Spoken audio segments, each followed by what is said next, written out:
Imagine waking up tomorrow with the ability to think like Warren Buffett, not invest like him, not copy his trades, not memorize his quotes, but actually see the world through the same financial lens that turned a boy from Omaha into one of the wealthiest and most respected investors in human history. Now here's the crazy part. Buffett didn't get rich by being the smartest guy in the room, or by timing the market, or by betting on flashy trends. He got rich by doing something so simple, so boring, and so against human nature, that almost no one else was willing to do it. And that's exactly what this book, The Warren Buffett Way, reveals. Because if you strip away the billion-dollar deals, the media spotlight, the myth, and the legend, you'll find a man operating on a repeatable system so powerful that it outperformed the S&P 500 for more than half a century. A system built on patience, discipline, and an almost ruthless ability to ignore the noise. But here's the truth no one wants to admit. Most people don't fail in investing because they pick the wrong stocks. They fail because they don't have the mindset to stay with the right ones. Buffett does the opposite of what the crowd does. He buys when others are panicking. He holds when others are trading. He thinks in decades while everyone else thinks in news cycles. And that is his real superpower. In this video, we're going to unpack the timeless principles behind Buffett's success, the exact strategies he used to build Berkshire Hathaway into a financial fortress. But this isn't some lecture on value investing. It's not a list of quotes you've already seen online. And it's definitely not another Buffett says by index fund summary. This is the real playbook. We'll break down the psychological edge that lets Buffett stay calm while markets melt, the business-driven investing framework that flips traditional stock picking on its head, why Buffett loves simple, predictable companies and avoids complexity like the plague, how he evaluates management, competitive advantage, and long-term durability with almost eerie clarity, and the mindset shift that turns investing from a gamble into a wealth compounding machine. By the end, you won't just understand what Warren Buffett does, you'll understand how to think like him, why his philosophy works in any market, and how you can apply the same mental models to your own financial life, even if you're starting with a few $100. Because the secret isn't money. The secret isn't connections. The secret is the way he thinks. So if you're ready to step inside the mind of the world's greatest investor and discover the principles that built one of the most successful investment stories of all time, then sit tight. This is the Warren Buffett way. And once you understand it, you'll never look at investing the same way again. Chapter 1 sets the stage for understanding Warren Buffett not as a mythical figure, but as a rational, highly disciplined investor whose success is the result of principles that can be studied, repeated, and applied. Robert Hagstrom opens the book by explaining why Buffett stands apart from every other investor of the modern era, how his track record isn't just impressive, but statistically extraordinary. The chapter begins with the cold facts. Buffett's long-term performance at Berkshire Hathaway is one of the greatest compounding stories in financial history. For more than half a century, Berkshire generated returns far superior to the S&P 500,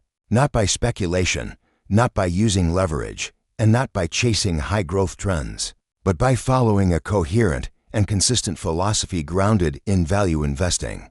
Hagstrom makes it clear, Buffett is the world's greatest investor not because he outsmarted markets, but because he mastered a system. 1. The data that cannot be ignored. Hagstrom first outlines the raw numbers to eliminate any notion that Buffett's success is luck. Statistically, a single investor beating the market for decades with such consistency is extremely improbable. In fact, the probability is so low that the most rational conclusion is this: Buffett has an identifiable process that works. Buffett's compound annual gain has exceeded the market year after year, often during conditions where most professional managers underperformed. Hagstrom stresses that when you look at cumulative performance, not short-term snapshots, Buffett's results are not only dominant, they are historically unmatched. This becomes the foundation for the book. Buffett is unique, but not mysterious. His process can be studied. 2. Buffett's reliance on an intellectual framework. A central idea Hagstrom introduces in Chapter 1 is that Buffett's investing success is built on an intellectual framework designed to protect him from the emotional traps that ruin most investors. Buffett's famous distinction, "We don't have to be smarter, just more disciplined than the next guy," is not a clever quote. It's a description of his operating system. Buffett treats investing as a business analysis problem, not a stock-picking game. Prices, market narratives, and short-term volatility are secondary. The primary question he asks is this a business I want to own for the next decade or more? This business owner mindset separates him from Wall Street's short-termism. Hagstrom stresses that Buffett does not look at stocks as pieces of paper that go up and down. He evaluates them as entire companies with economic engines, management teams, competitive advantages, and long-term predictable earning power. 3. Why Buffett is different from other professionals. Chapter 1 dismantles the myth that Buffett is simply an extension of Benjamin Graham. Although Graham was his mentor, Buffett evolved beyond Graham's purely quantitative approach. While Graham hunted for undervalued stocks based on numbers alone, Buffett added a qualitative layer: business quality, durability, and competitive advantages.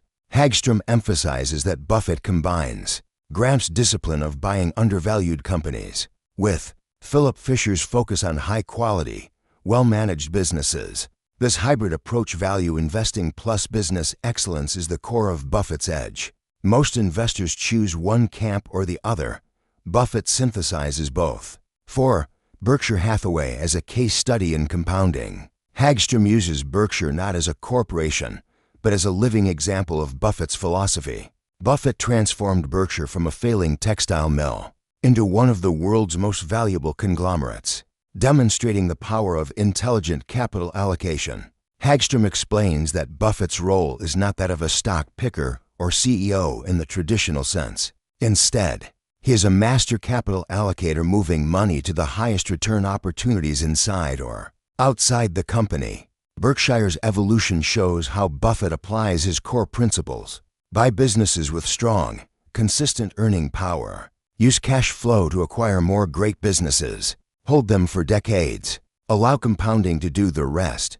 Chapter 1 stresses that Buffett's genius lies not in predicting the future, but in identifying businesses whose futures don't need predicting, because their economic characteristics are already reliable. 5. Consistency over complexity.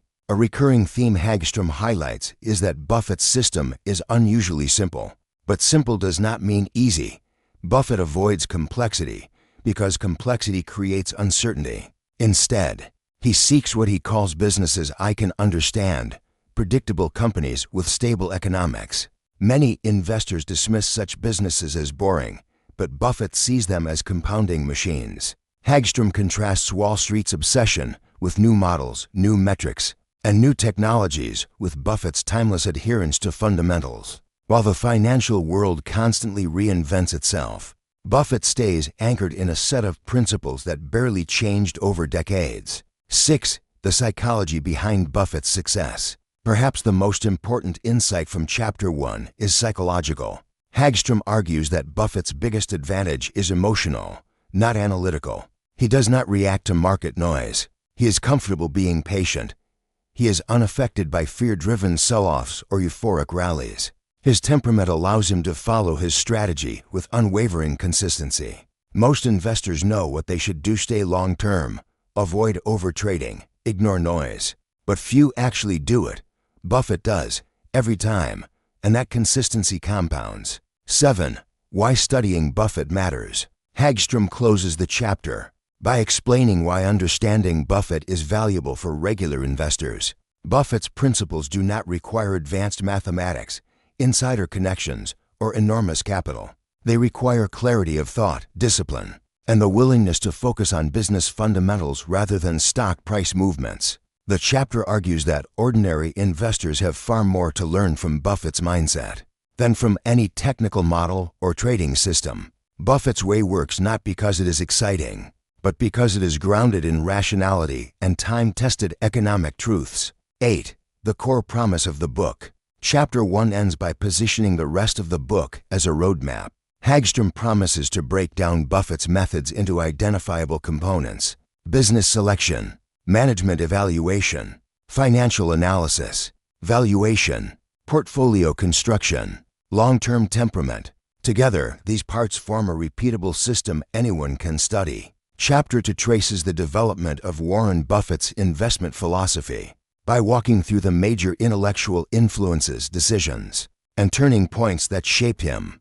Hagstrom's goal in this chapter is not to offer biography for entertainment, but to explain exactly how Buffett built the framework he uses today. The chapter reveals that Buffett's education was not a single event or a single mentor, but a multi-stage evolution combining quantitative discipline, business analysis, and a unique temperament. 1. The early foundation, an obsession with business. Hagstrom begins by emphasizing that Buffett's education started much earlier than most investors realize. As a child, Buffett wasn't simply learning about money, he was learning about business models. He studied price margins through newspaper delivery routes, learned asset turnover by buying pinball machines, and studied compounding by reinvesting small profits again and again. These early experiences matter because they planted to core principles. The best businesses generate consistent, predictable cash flow. Compounding is the most powerful force available to any investor. Before Buffett ever read Graham or attended Columbia, he already had a practical understanding of business fundamentals. 2. Columbia University and the Benjamin Graham influence. The defining formal education moment came when Buffett studied under Benjamin Graham at Columbia Business School. Chapter 2 explains Graham's teachings in a straightforward way so readers can understand exactly what Buffett absorbed. Graham's key ideas Buffett adopted. The concept of intrinsic value. Every business has a real value independent of market price. The margin of safety. Only buy when price is far below intrinsic value. Market behavior is emotional, not rational. Mr. Market is there to serve you, not guide you. Investing is not speculation. The focus is on business fundamentals, not forecasts. Graham taught investing as a disciplined, rule-based process. Buffett thrived in this environment because it matched his natural preference for logic and numbers. However, Hagstrom stresses an important point. While Graham was foundational, he was not the final stage of Buffett's education. 3. Buffett's time at Graham Newman, real-world application. After graduation, Buffett worked at Graham Newman, where he observed Graham's principles in action. The firm focused on cigar-butt investing, buying deeply undervalued companies regardless of quality, with the goal of extracting one last puff of value. Buffett learned how to evaluate balance sheets rapidly, how to identify underpriced assets, how to manage risk through diversification, how to treat investing as a mathematical decision system. But Hagstrom points out a limitation. These opportunities were scarce and required constant searching. The strategy worked, but it didn't scale well. Buffett eventually realized he needed something more durable. For the influence of Philip Fisher, the shift to quality. The next phase of Buffett's education came from reading Common Stocks and Uncommon Profits by Philip Fisher. Fisher argued that great investments are found in great businesses, not just cheap ones. He emphasized superior management, competitive advantages, long-term growth potential, deep understanding of the company's industry. Where Graham focused on price, Fisher focused on business excellence. Chapter 2 explains that Buffett didn't abandon Graham's principles, he expanded them. He blended Graham's margin of safety with Fisher's focus on quality, forming the hybrid philosophy he is known for today. The key shift Fisher triggered. Buffett moved from buy cheap stocks to buy wonderful businesses at fair prices. This transition is one of the most important developments in Buffett's education. 5. The circle of competence concept. Hagstrom highlights one of Buffett's most enduring principles, the circle of competence. It states that investors should operate only in areas they truly understand. Buffett realized that deep knowledge creates two advantages: better judgment about long-term economics, reduced risk of emotional errors, because the investor isn't guessing. The circle of competence became central to Buffett's qualitative analysis. He avoided businesses he couldn't predict, especially those heavily dependent on technological change. His refusal to invest outside his expertise wasn't risk aversion, it was discipline. 6. The role of Charlie Munger in refining Buffett's thinking. The chapter emphasizes the crucial role Charlie Munger played. Munger encouraged Buffett to break free from pure Graham-style bargain hunting and lean further toward Fisher's philosophy of buying high-quality companies. Munger's key contributions emphasized long-term durability, encouraged paying more for quality, taught Buffett to focus on business models, not prices, helped Buffett appreciate the economics of consumer brands and monopolistic advantages. Hagstrom argues that Munger didn't replace Graham or Fisher, he completed them. Buffett himself admits, "Charlie dragged me farther and faster toward quality than I would have gone on my own." 7. The move to Omaha and independent thinking. Returning to Omaha was an essential educational step. Removed from Wall Street's noise, Buffett could think independently and stick to his principles. Hagstrom highlights that Buffett's distance from financial centers allowed him to ignore market fads, avoid groupthink, focus on long-term results, maintain patience and clarity. The geographic separation reinforced Buffett's psychological advantage. 8. Building the Buffett Partnership. Chapter 2 describes how the Buffett Partnership became the laboratory where Buffett tested and refined his system. The partnership used concentrated positions, strict selection criteria, long-term horizons, a disciplined, unemotional process. Buffett was not yet investing in the consumer giants he is known for today, but he was moving steadily away from pure cigar-butt strategies. Hagstrom makes it clear that this period helped Buffett transition from Graham scholar to full-fledged business analyst. 9. Learning through mistakes. Buffett often says the most valuable lessons come from errors. Chapter 2 mentions several investing missteps not as failures, but as educational catalysts. These mistakes led Buffett to emphasize the danger of poor management, the importance of stable business economics, the need for predictable earnings, the value of competitive advantage. Each misstep nudged him further toward the business owner mindset. 10. The final synthesis, Buffett's mature philosophy. Chapter 2 concludes by explaining that Buffett's education is the combination of all influences. From Graham, discipline, intrinsic value, margin of safety. From Fisher, quality, management evaluation, long-term growth. From Munger, focus on great businesses, willingness to pay up. From experience, the importance of temperament, independence, and patience. Buffett emerged with a complete system, one that prioritizes understanding the business, evaluating its long-term economics, and investing with a margin of safety, while maintaining emotional discipline. Chapter 3 marks a major turning point in the Warren Buffett way. Here, Robert Hagstrom explains the core operating system behind Buffett's investment decisions, the idea that stocks should be evaluated as businesses, not trading instruments. This chapter is central because it shifts the conversation from Buffett's background, Chapter 1 and 2, to the practical framework he uses to select investments. Hagstrom emphasizes that Buffett's advantage does not come from better forecasting models or faster data. It comes from a fundamentally different mindset. A stock is a claim on a real business, and therefore the evaluation of that stock must begin with understanding the underlying business economics. 1. The key principle: buy a business, not a stock. The chapter opens with Buffett's philosophy. When buying a stock, you should think of yourself as buying the entire business. This mental model forces the investor to focus on long-term earning power, ignore short-term market fluctuations, evaluate operational strengths and weaknesses, study industry dynamics, measure competitive advantage. Hagstrom stresses that this single idea creates a structural advantage. Most market participants analyze stock charts, news cycles, price movements, or relative performance. Buffett starts with questions business owners ask. Does the business have durable economics? Is its future predictable enough for a long-term investment? Can management allocate capital intelligently? Does the business have pricing power? This is the foundation of business-driven investing. 2. The importance of understanding business economics. Hagstrom breaks down Buffett's focus on economic characteristics rather than market sentiment. Buffett's philosophy centers around identifying businesses with stable, recurring cash flows, low capital intensity, strong return on invested capital ROIC, clear competitive advantages, predictable long-term trajectories. The chapter explains that Buffett's preference for these businesses flows from logic, not bias.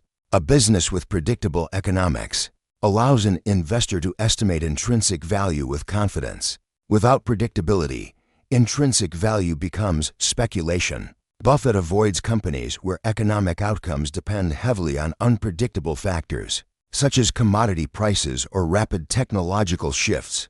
Hagstrom highlights that Buffett prefers slow-changing industries precisely because they allow for long-term forecasting. 3. The concept of durable competitive advantage, the moat. While the term moat became famous later, Chapter 3 lays the foundation by explaining the characteristics Buffett seeks: strong brands, cost advantages, customer loyalty, network effects in some industries, regulatory advantages, scale efficiencies. Hagstrom clarifies that Buffett doesn't simply want a profitable company. He wants a company that can protect its profitability over long periods. Without durability, future earnings become uncertain. With durability, compounding becomes powerful and predictable. This concept ties directly into business-driven investing because a durable business is one whose intrinsic value grows consistently over time. For the limits of traditional financial analysis, one important part of Chapter 3 is Hagstrom's critique of the Wall Street approach. Buffett believes traditional financial analysis, especially short-term earnings predictions, often misleads investors because forecasts rely on guesswork, market psychology influences analyst consensus, discounted cash flow models produce false precision, quarterly earnings expectations distort long-term value. Buffett doesn't reject financial analysis, he rejects shallow financial analysis. Instead of analyzing how earnings will fluctuate over the next few quarters, he focuses on the long-term earning power of the business, whether that earning power will grow, shrink, or stay stable. The economics underlying that earning power. Buffett's goal is to understand what the business will look like in 10+ years, not 10 months. 5. The role of management quality. Chapter 3 gives significant attention to Buffett's focus on management, especially their integrity, competence, and capital allocation skills. Buffett looks for managers who treat shareholders as partners, reinvest profits intelligently, avoid unnecessary debt, maintain operational discipline, communicate honestly, resist short-term pressures. Hagstrom emphasizes that for Buffett, management isn't a soft consideration. It directly affects long-term economics. A business with great fundamental economics can still fail if management makes poor decisions. Conversely, excellent management can amplify competitive advantage. This aligns with the business-driven framework. If you really view yourself as a business owner, management quality becomes a central part of analysis.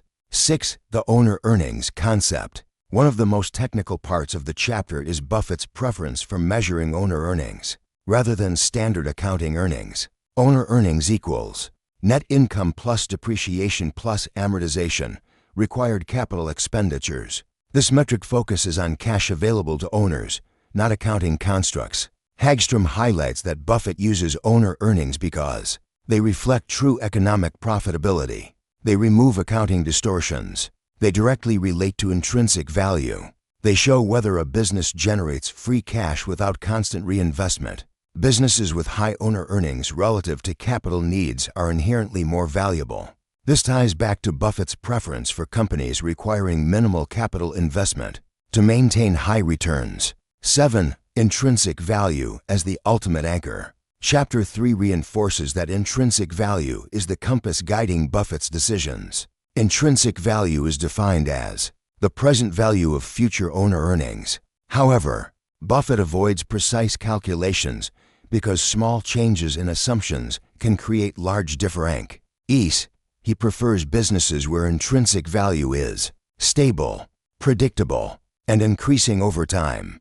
Hagstrom emphasizes that business-driven investing means focusing on trends in intrinsic value rather than exact numerical estimates. If intrinsic value is rising steadily and the market price is below that growing intrinsic value, the decision becomes straightforward. 8. The power of long-term holding. One of the strongest themes in Chapter 3 is Buffett's belief that the best investments are those you can hold for decades. Business-driven investing encourages long-term ownership because great businesses compound value, transaction costs disappear, emotional mistakes are minimized, taxes are deferred, market cycles become irrelevant. Hagstrom explains that Buffett's preference for long-term holding is not about patience. It's about mathematical optimization. When you own a business with durable economics, the compounding engine works best when untouched. 9. Why most investors fail to use this approach. Hagstrom ends the chapter by explaining why business-driven investing is rare. It requires deep understanding of industries. It requires ignoring market fluctuations. It requires patience most investors lack. It requires the discipline to avoid exciting businesses. It requires independent thinking. Most investors are unable or unwilling to think like business owners. Buffett's competitive advantage is simply that he does what others won't. 10. The core takeaway of Chapter 3. Buffett's success is not based on superior stock-picking talent. It is built on a rigorous, repeatable philosophy. Understand the business.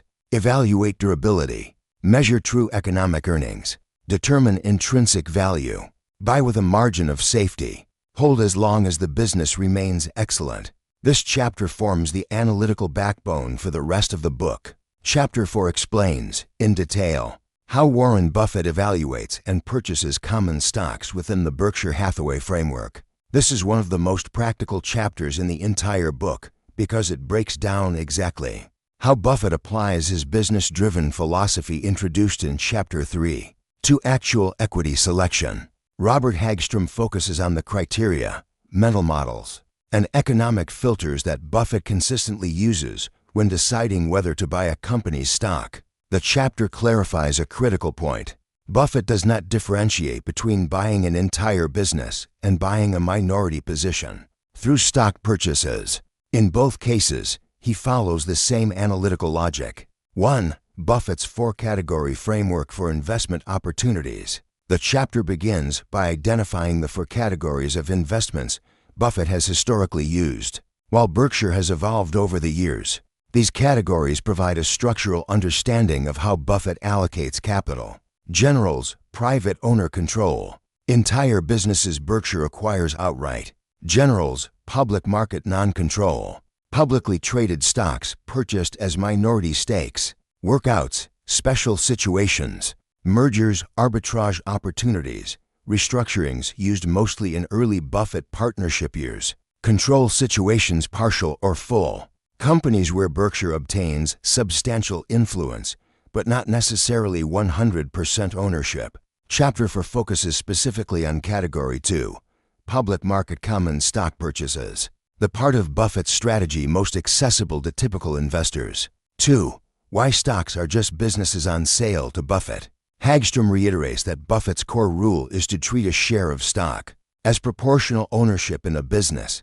This mindset leads to two important implications. Price volatility is irrelevant unless it creates a buying opportunity. The stock market is a convenience mechanism, not a valuation oracle. Buffett uses the market as a platform that occasionally offers great businesses at discount prices. Outside of those moments, he remains indifferent to market activity. This approach sharply contrasts with Wall Street, where stock behavior often overshadows business analysis. 3. Buffett's core filters when evaluating a stock. Chapter 4 formalizes Buffett's checklist for selecting common stocks.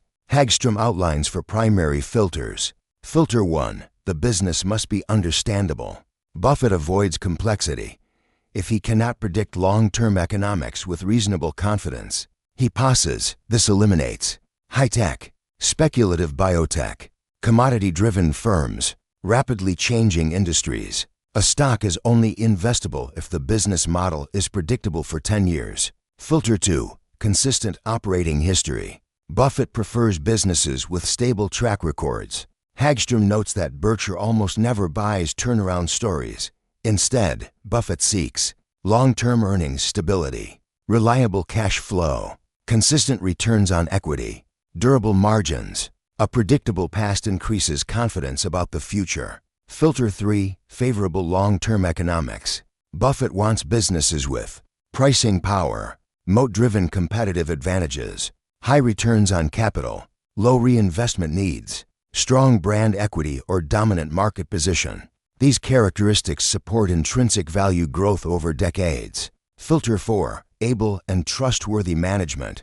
Management must allocate capital rationally, avoid dilutive decisions, reinvest earnings wisely, communicate honestly, prioritize shareholders. Buffett's assessment of management is qualitative but essential for determining what a business is worth intrinsic value in practice. Hagstrom makes an important clarification. Although Buffett believes in intrinsic value, he does not rely on overly detailed discounted cash flow DCF models. Instead, he prefers conceptual valuation grounded in economic logic. The chapter highlights for valuation approaches Buffett commonly uses. Approach 1. Owner earnings. True economic profitability. Net income plus depreciation plus amortization. Capital expenditures. This figure helps Buffett gauge the business's cash-generating power. Approach 2. Return on invested capital and equity. Consistency is key. High returns signal competitive advantage. Approach 3. Predictable future earnings. Buffett invests only when he can estimate future profitability with confidence. Approach 4. Margin of safety. Even great businesses must be purchased at a rational price. Buffett waits for a discount relative to intrinsic value. Hagstrom notes that Buffett avoids complicated valuation scenarios. If the business isn't simple enough to value with reasonable certainty, he does not buy it. 5. Why Buffett prefers wonderful businesses at fair prices. One of chapter's central lessons is Buffett's shift away from deep value investing, buying cheap but mediocre companies. Influenced by Charlie Munger and Philip Fisher, Buffett realized that high-quality companies compound value internally. Time becomes your ally instead of your enemy. A fair price for a great business is better than a cheap price for a poor business. Hagstrom explains that Buffett recognized early that the real money comes from long-term growth of intrinsic value, not short-term mispricing corrections. 6. Concentrated investing and Buffett's position sizing logic. Buffett does not diversify broadly. When he finds a great business at a rational price, he often buys heavily. Hagstrom explains that concentrated positions amplify the impact of correct decisions. Diversification protects against ignorance. Buffett invests only when knowledgeable. Portfolio concentration reflects Buffett's belief in probabilistic advantage, not risk-seeking behavior. Buffett views volatility as irrelevant, not as risk. Real risk, according to him, is declining business economics. 7. The importance of patience and timing. Chapter 4 emphasizes that the buying decision is only half the discipline. Buffett frequently waits years before deploying capital. After a company meets his filters, he must still wait for a market downturn, investor pessimism, temporary business setbacks, broad market mispricing. Buffett's willingness to wait gives him a significant advantage over investors who feel pressured to constantly act. Hagstrom states that patience is actionable. It is part of Buffett's investment skill. 8. Case studies demonstrating the framework. Hagstrom highlights several Berkshire investments illustrating Buffett's principles, including Coca-Cola, Capital Cities, ABC, Geico, The Washington Post. Each case fits Buffett's filters. Understandable business, strong competitive advantage, consistent financial history, excellent management, purchased at a favorable price. These examples reinforce that Buffett does not deviate from his framework. 9. Why most investors cannot replicate Buffett's stock picking. Hagstrom ends the chapter with a realistic assessment. The principles are simple, but execution is difficult because most investors lack patience. Most chase short-term trends. Many cannot tolerate inactivity. Few study companies deeply. Few can ignore market psychology. Buffett's edge is temperament plus discipline, not secret knowledge. 10. Core takeaway of Chapter 4. Buffett's method for purchasing common stocks is a disciplined, repeatable process. Screen for understandable businesses gives. Evaluate consistent economics gives. Analyze management gives. Estimate intrinsic value via owner earnings gives. Wait patiently gives. Buy when undervalued gives. Hold long term. This chapter is the practical foundation for how Buffett selects public equities. Chapter 5 explains how Warren Buffett manages Berkshire Hathaway's portfolio once investments have been made. While earlier chapters focus on selection, how Buffett chooses which businesses to buy, this chapter shifts to what he does after ownership begins. Hagstrom's key point is that Buffett manages a portfolio very differently from almost every other professional investor. His approach is built on autonomy, long-term ownership, decentralized management, and capital allocation discipline, not trading activity. In short, Chapter 5 reveals that Buffett is less a portfolio manager in the Wall Street sense and more a business curator who oversees a collection of operating companies and equity holdings. 1. Buffett thinks in terms of a business portfolio, not a stock portfolio. Hagstrom begins by drawing a fundamental distinction. Most investors manage stocks, while Buffett manages businesses. This difference leads to completely different behaviors. Traditional portfolio managers balance weights, sectors, and volatility. Buffett monitors intrinsic value, business performance, and capital allocation. He doesn't worry about whether Berkshire is overweight or underweight in an industry. Instead, he evaluates: is each business performing as expected? Is intrinsic value growing year after year? Does management allocate profits intelligently? The portfolio is simply a collection of businesses that compound internally.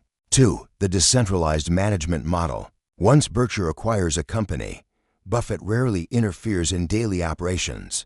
Chapter 5 emphasizes that this decentralized model is one of Buffett's strongest competitive advantages. How the model works: Berkshire owns dozens of companies outright, but Buffett does not centrally control them. CEOs run their companies independently, without bureaucracy. Berkshire provides capital but does not impose corporate mandates. This structure helps Buffett attract top managers because they get autonomy, operate with extremely low corporate overhead, avoid the inefficiencies of centralized corporate planning, focus on capital allocation rather than operations.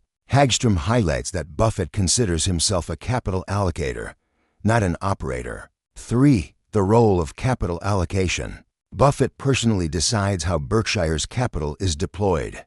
Retained earnings from subsidiaries, free cash flow generated annually, dividends received from equity holdings, cash from insurance float. Buffett channels this capital into acquiring new businesses, buying public equities, increasing ownership in existing businesses, repurchasing Berkshire shares when value is compelling, or holding cash for future opportunities. Chapter 5 stresses that Buffett is always looking for the highest return use of Berkshire's capital, not the most exciting or visible one. Capital flows where it is most productive, not where Wall Street thinks it should go. For the importance of intrinsic value growth inside the portfolio. Hagstrom explains that Buffett's approach eliminates the need for constant trading. Once a business is added to the portfolio, it remains until its economics deteriorate, management weakens, or intrinsic value stops growing. Because Berkshire favors businesses with predictable earnings and durable advantages, most of its holdings increase intrinsic value internally without Buffett needing to take action. This is crucial for a YouTube audience to understand. The compounding happens inside the businesses, not through trading. Buffett lets time and business performance do the heavy lifting. 5. Insurance float as a structural advantage. One of the most technical parts of Chapter 5 is Buffett's use of insurance float. Hagstrom explains how float allows Berkshire to function like a low-cost, long-term source of investment capital. Float works like this. Insurance customers pay premiums upfront. Claims are paid later. In the meantime, Berkshire can invest the premiums. If the insurance business operates at an underwriting profit, i.e., premiums exceed claims, the float becomes cost-free capital. Even when underwriting is break-even, float behaves like ultra-cheap leverage. Buffett invests float into long-term businesses, amplifying Berkshire's compounding power. This structure explains why Berkshire can hold massive equity positions without needing short-term liquidity. 6. Portfolio concentration and its impact. While traditional money managers diversify widely to reduce volatility, Buffett concentrates Berkshire's holdings in a relatively small number of high-quality businesses. Chapter 5 clarifies why Great businesses deserve large allocations. Diversification dilutes returns. Owning many mediocre companies makes compounding inefficient. Concentration reflects confidence in business quality, not risk-taking. Hagstrom notes that some of Berkshire's largest positions, Coca-Cola, American Express, Geico, Burlington Northern, etc., were held for decades and became massive contributors to Berkshire's value.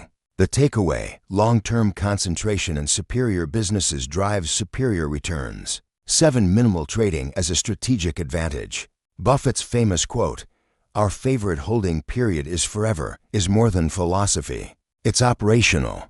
Hagstrom highlights for advantages of minimal turnover. Low frictional costs, no constant commissions or spreads. Tax efficiency, capital gains deferred for decades. Compounding intact, no reset caused by selling winners. Elimination of emotional decision-making. Minimal trading is not inaction, it is disciplined intentionality. 8. The psychological component of portfolio management. One of the strongest insights from Chapter 5 is Buffett's psychological edge. Buffett does not react to temporary earnings declines, market corrections, recessions, sector rotations, headlines, or analyst opinions. His framework filters out noise automatically because decisions are anchored to business performance, not market behavior. Buffett's calm, rational approach is one of the reasons Berkshire avoids the destructive behavior, panic selling, fear-driven trades, impulse buying that ruins typical portfolios. 9. The role of permanent holdings. Hagstrom explains that Buffett mentally categorizes certain businesses as permanent. These include Geico, Coca-Cola, American Express, Burlington Northern Santa Fe, Insurance Operations General Ray, National Indemnity. Why permanent? Because they have predictable cash flows, durable moats, stable long-term economics, management teams aligned with Berkshire values. Permanent holdings allow Berkshire to anchor its portfolio with ever-compounding cash engines. 10. The portfolio as a compounding ecosystem. Chapter 5 concludes by framing Berkshire's portfolio as an interconnected compounding system. Operating businesses generate earnings. Those earnings flow to Berkshire as capital. Float adds additional capital at low cost. Buffett allocates this capital to the best opportunities. Great businesses compound internally. Berkshire's intrinsic value grows year after year. The system explains why Buffett does not need to constantly search for new ideas. A few exceptional businesses, combined with disciplined reinvestment, produce extraordinary results over long periods. Core takeaway of Chapter 5. Buffett manages a portfolio as a collection of compounding machines, not tradable assets. His edge comes from decentralized management, disciplined capital allocation, concentration in great businesses, long-term horizons, low turnover, and intelligent use of insurance float. This chapter demonstrates that Buffett's portfolio management is simple in structure, but deeply strategic in execution. Chapter 6 addresses one of the most misunderstood ideas in modern investing, that active management is ineffective. Hagstrom clarifies that Warren Buffett does not believe active management is doomed to fail. Instead, he argues that most active managers underperform because they follow flawed strategies, respond to the wrong incentives, and operate under structural pressures that prevent rational decision-making. The chapter delivers a precise argument. The problem isn't active management itself. The problem is how active management is practiced. Buffett succeeds not because he is an active manager doing what others do, but because he practices a radically different form of active management rooted in discipline, business analysis, and long-term thinking. 1. Why most active managers fail. Hagstrom begins by outlining the primary reasons. Conventional active managers consistently underperform. A. Institutional constraints. Most fund managers operate in environments where performance is evaluated quarterly. Risk is defined as deviation from benchmarks. Job security depends on relative performance. Client expectations demand frequent action. Investment committees enforce groupthink. These constraints force managers into behavior that has nothing to do with rational investing. B. Diversification pressure. Managers are pushed into holding 50 to 100 plus stocks. maintaining exposure to every major sector, avoiding concentrated positions even when conviction is high. Such forced diversification dilutes performance and reduces the impact of their best ideas. C. High turnover. Many funds trade excessively, chasing quarterly earnings surprises, reacting to short-term market mood, rotating sectors to stay aligned with macro trends. High turnover increases taxes, costs, and behavioral mistakes. D. Short-termism. Managers often focus on short-term stock price movements, analyst expectations, momentum-driven narratives. This prevents them from evaluating long-term business fundamentals, the very thing Buffett depends on. Hagstrom's message is clear: active management fails because it is designed to fail. 2. How Buffett's form of active management is different. Buffett is an active manager, extremely active, but his style has almost nothing in common with Wall Street's definition. A. Long-term horizon. Buffett evaluates businesses over a 10 to 20-plus year time frame. This creates a structural advantage. Noise disappears. Intrinsic value becomes clear. Compounding accelerates. Taxes are minimized. Mistakes are minimized. Very few active managers are allowed to think this way. B. Concentration in best ideas. Buffett prefers a small portfolio, large allocations to exceptional businesses, decades-long holding periods. This is rational from a business owner perspective, but considered high risk by institutional standards. C. Avoiding market forecasting. Buffett does not predict interest rates, time recessions, rotate industries, adjust portfolios to macroeconomic events. He focuses on the businesses themselves. This eliminates a major source of error. D. Business-driven, not price-driven. Buffett evaluates management quality, predictable earnings, durable moats, returns on capital, long-term competitive strength, intrinsic value growth. He ignores chart patterns, relative valuation screens, consensus analyst ratings, quarterly EPS surprises. This intellectual independence is the core of his advantage. 3. Why Buffett rejects efficient market theory. Chapter 6 critiques the idea that markets are perfectly efficient. Hagstrom describes Buffett's view. Markets are efficient most of the time, but not all of the time.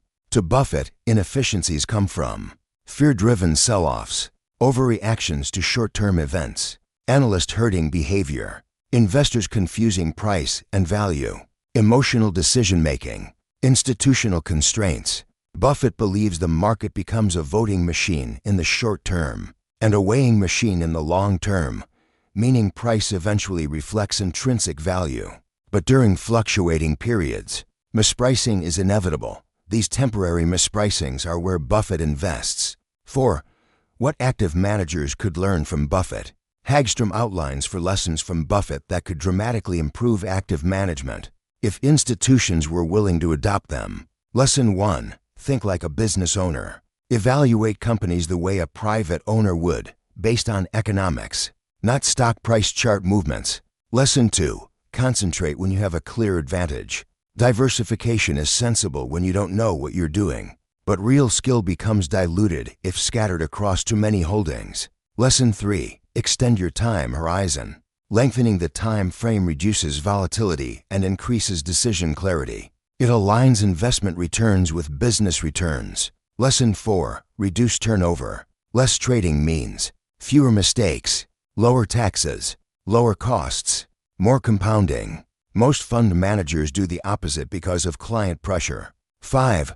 Why institutions cannot adopt Buffett's methods easily. The chapter stresses that even though Buffett's principles are simple, institutions cannot implement them due to benchmark pressures, client expectations for activity, regulatory limitations, compensation tied to short-term results, internal politics, and committee decision-making. Buffett operates free from these constraints. Berkshire's shareholders trust him to act independently, enabling him to behave rationally for decades. 6. Evidence that Buffett's strategy works. Hagstrom provides clear evidence that Buffett's active management approach works. Berkshire's long-term track record beats nearly all mutual funds. The concentrated, business-driven strategy consistently outperformed the index.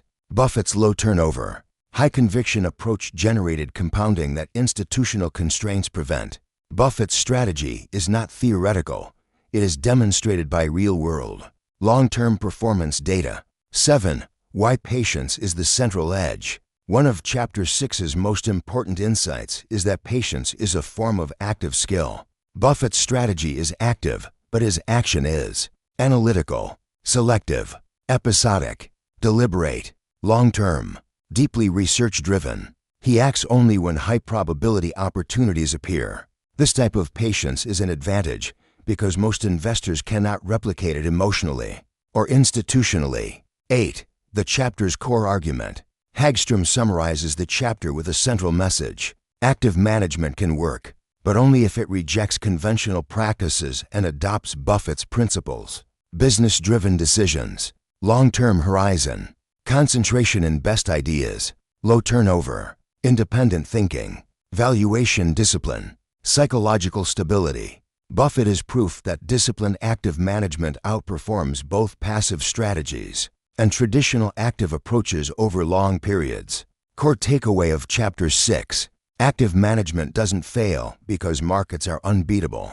It fails because most active managers behave irrationally, trade excessively, diversify blindly, and act under pressure. Buffett succeeds because he practices patience, independence, concentrated investing, intrinsic value discipline, and business-driven analysis. His system is not passive.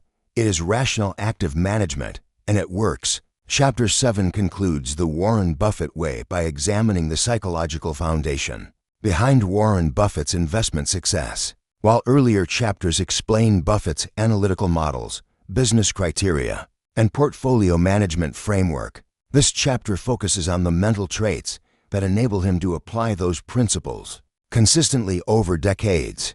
Hagstrom argues that the ultimate competitive advantage in investing is not intelligence, models, or information. It is temperament.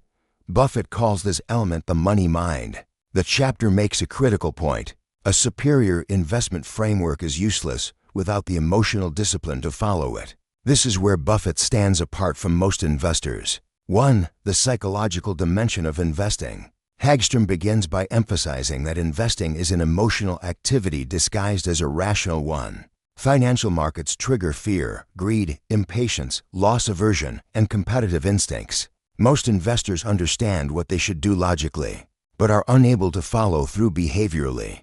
Buffett's money mind is the ability to stay calm during market panic, rational when others are irrational, detached from short-term noise, committed to intrinsic value, patient when opportunities are scarce, unemotional during volatility, confident in independent analysis. This temperament allows Buffett to avoid the self-destructive mistakes that dominate investor behavior. 2. Rationality as a core advantage. Chapter 7 stresses that Buffett's rationality is not simply above average, it is extreme. Buffett has mastered the ability to separate price from value, evaluate businesses without bias, ignore crowd behavior, resist psychological triggers that impair judgment. Hagstrom notes that Buffett does not seek to eliminate emotion. Instead, he prevents emotion from influencing financial decisions. This mental separation between logic and feeling is rare and difficult to sustain. Buffett's rationality gives him massive advantages during times of market dislocation. When most investors panic and sell undervalued assets, he consistently buys when fear is highest because he can evaluate long-term economics without emotional distortion. 3. Independent thinking and the ability to stand alone. Buffett's approach requires acting without validation from others. Many investors depend on analyst consensus, peer behavior, momentum trends, financial media narratives. Following the crowd feels psychologically safer, but it leads to average outcomes. Buffett's money mind is built on independence. He is comfortable being contrarian, isolated, early, misunderstood. He prioritizes the correctness of analysis over social comfort.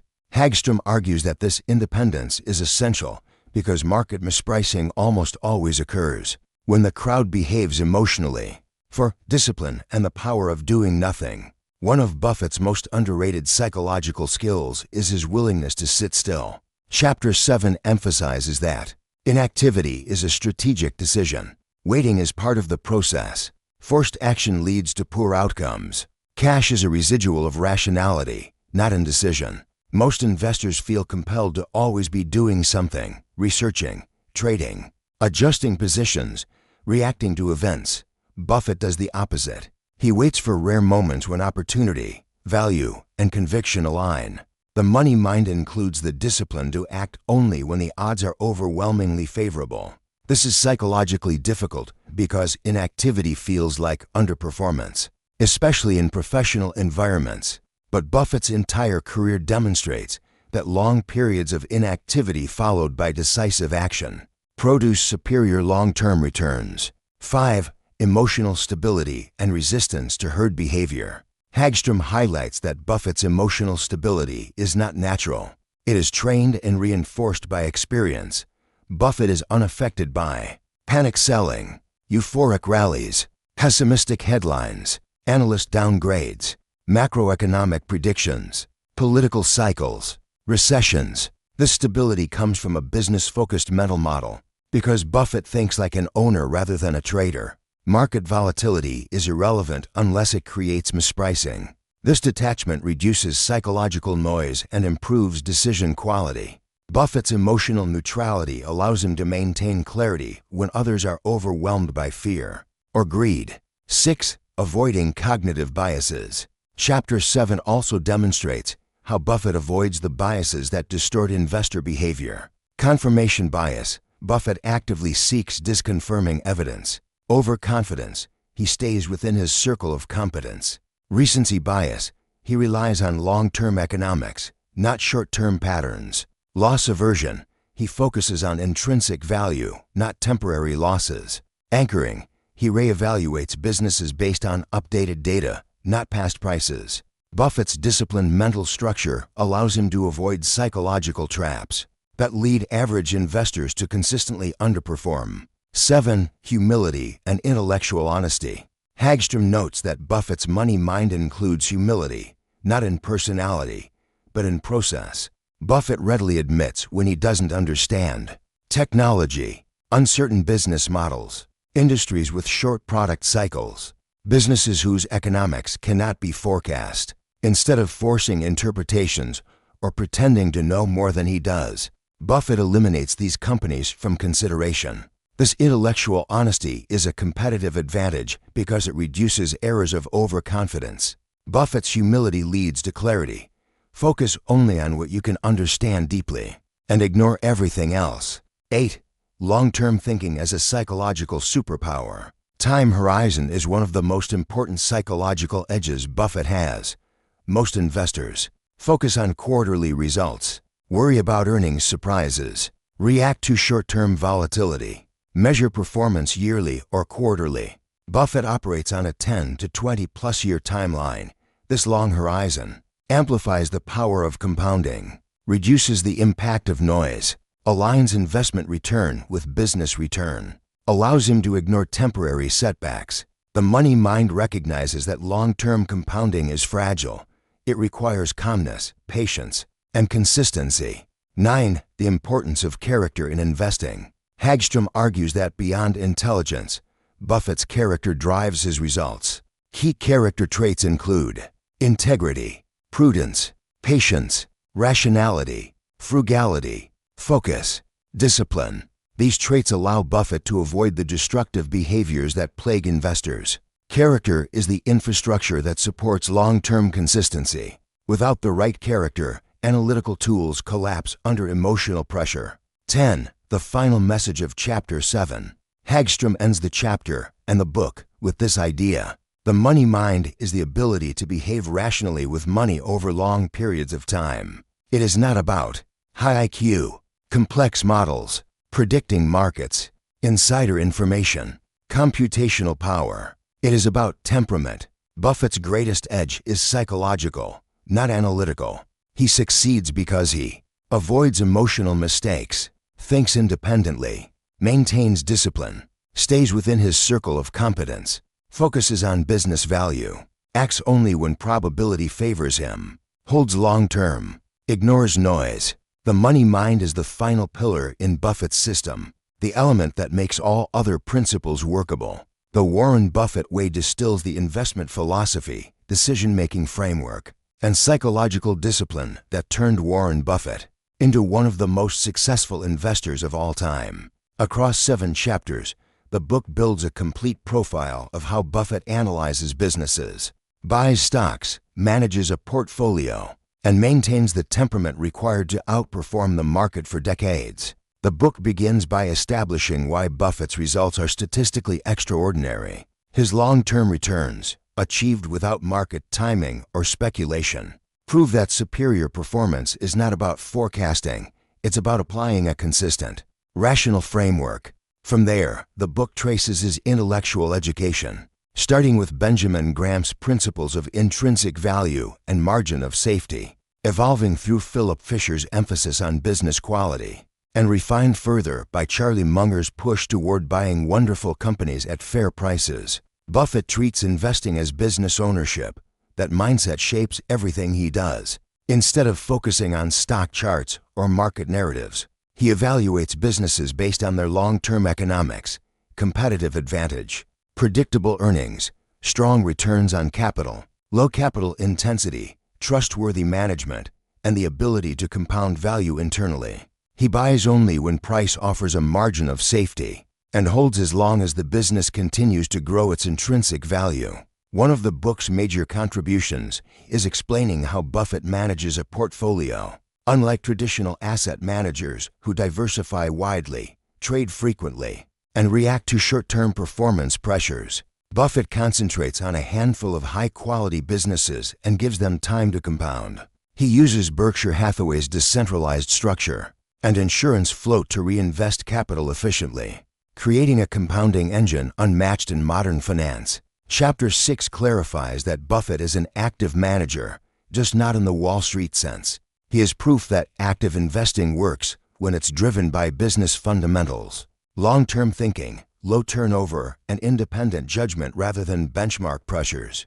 The final chapter ties everything together by highlighting Buffett's biggest advantage, temperament. The money mind, emotional discipline, patience, rationality, independence, and the ability to stay calm during market chaos is the trait that enables every other part of his system to function. In the end, the Warren Buffett Way provides more than a strategy. It offers a behavioral blueprint for long-term wealth building. The message is simple but profound. If you can think like a business owner, value companies rationally, ignore noise, and stay patient, you can dramatically improve your investment outcomes. If you found this breakdown helpful, make sure you hit that like button. It really helps the channel grow. And if you want more deep dive summaries of the world's best finance and investing books, subscribe and turn on notifications so you never miss a new episode. Drop a comment and tell me, which Warren Buffett principle do you want to master this year? And as always, keep learning, keep investing, and I'll see you in the next video.